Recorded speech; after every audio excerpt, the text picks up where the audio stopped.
If you've ever been to the Vatican, you have no doubt been filled with many awe-inspiring questions. How did people build something this incredible?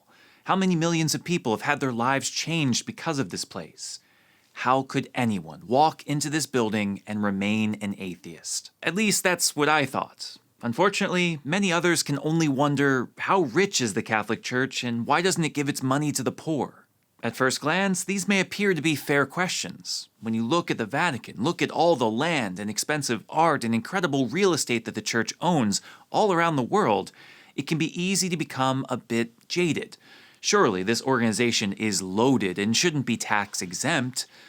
But is it really? This is Catholicism in Focus.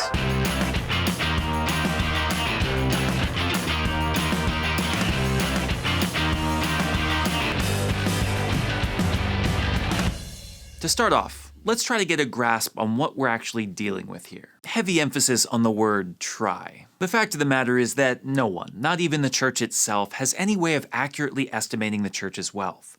Being a worldwide organization existing for centuries before careful tax records were instituted, there is unfortunately no central file that we can just look up. That said, even just a cursory glance at the Church gives a pretty obvious conclusion. The Church has got some enormous assets. Estimates range from 250 to 500,000 square miles of land worldwide, on which are thousands of buildings, often grand and ornate, filled with expensive art, vestments, and sacred vessels. Add that to the revenue gained from investments and donations, and we're talking about a lot of money. And that's even before we look at the wealth attached to the Church's enormous reach in the world of medicine, schools, and public organizations. That's another major source of income and a long list of assets. But before we conclude that the Church is rich beyond our wildest dreams, let's scratch a bit beneath the surface here. For one thing, the Church is not a monolithic corporation.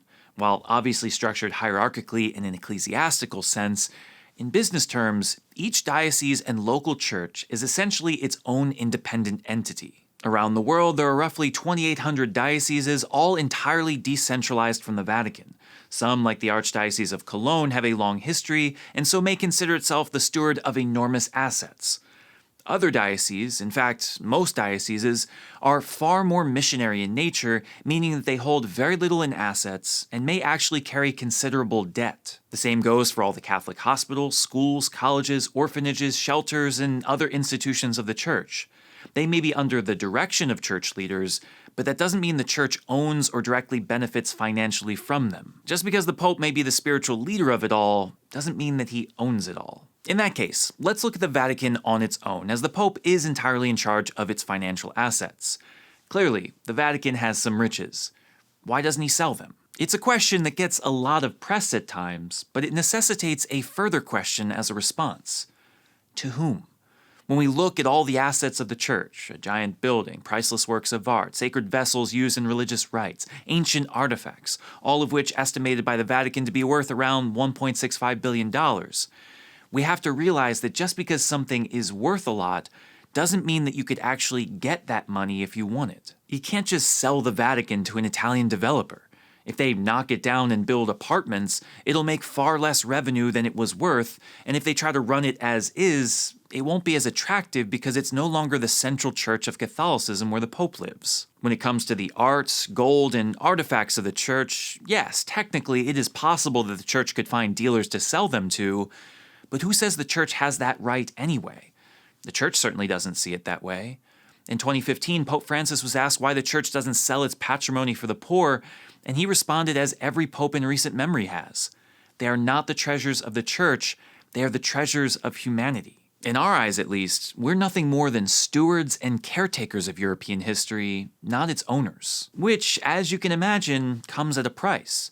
While the Vatican Museum charges a modest €16 for tours, cheaper than the National History Museum in New York, I should add, St. Peter's Basilica itself is entirely free to enter, meaning that the cost of upkeep, restorations, and employees is largely paid for from a deficit. Which the Church is entirely happy to do because it's important to preserve our history and to share it with the world. In fact, the entire budget of the Vatican, largely filled with charitable cost, runs a deficit every year. Beyond the $78 million spent on the administration of the patrimony of the Holy See in 2019, the Vatican spent $76 million on the Secretariat of State, $43 million of which was sent all around the world to diplomatic missions. $54 million went to the Dicastery of Communications, employing 530 people to transmit the message of the Pope in 40 languages over TV, radio, social media, print, and photography. $25 million went to the Congregation for Evangelization of Peoples, a department that supports churches in mission territories, $19 million of which went to Eastern Rite churches, mostly in the Middle East. $10 million went to the Vatican Library, and $7 million went to the Dicastery for promoting integral human development. That is a lot of money going towards the benefit of others, ultimately causing the Vatican to post a deficit of $13 million last year. Anyone saying that the Vatican is getting rich off this stuff is crazy. We literally lose millions of dollars every year. Which presents a really interesting question regarding the church selling all of its possessions for the sake of the poor. While seemingly altruistic and the right thing to do, one has to wonder, practically speaking, what good it would actually do. Let's say that the Vatican did try to sell everything it owned, all $1.65 billion in assets. And let's say that every diocese in the world did the same, totaling, another $50 billion, $500 billion, $1 trillion worldwide. A lot of money for sure.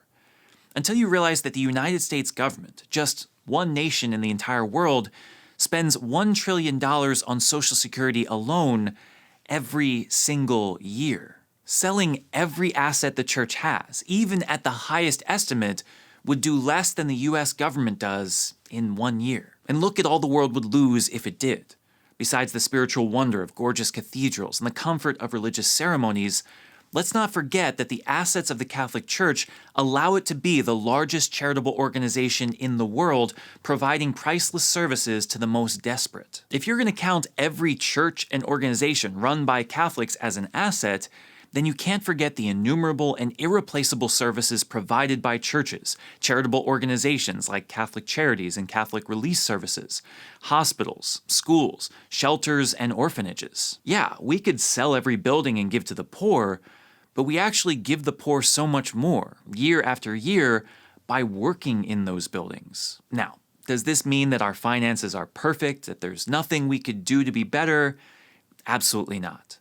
I know for sure that there is a lot of money hidden in some of our churches being used to line some people's pockets and spent on superfluous luxury items. Like Pope Francis, I really wish we had a poor church for the poor, and I know that we're nowhere near that. But to suggest that the Catholic Church universally is rich, just sitting on a load of cash that could easily benefit the poor, is ludicrous. Our greatest riches are not liquid and are actually shared publicly with the world, and the vast majority of what we do and have is put towards the life of the poor and the mission of Christ. Sell all we have and give to the poor? I'd argue that we're already doing that.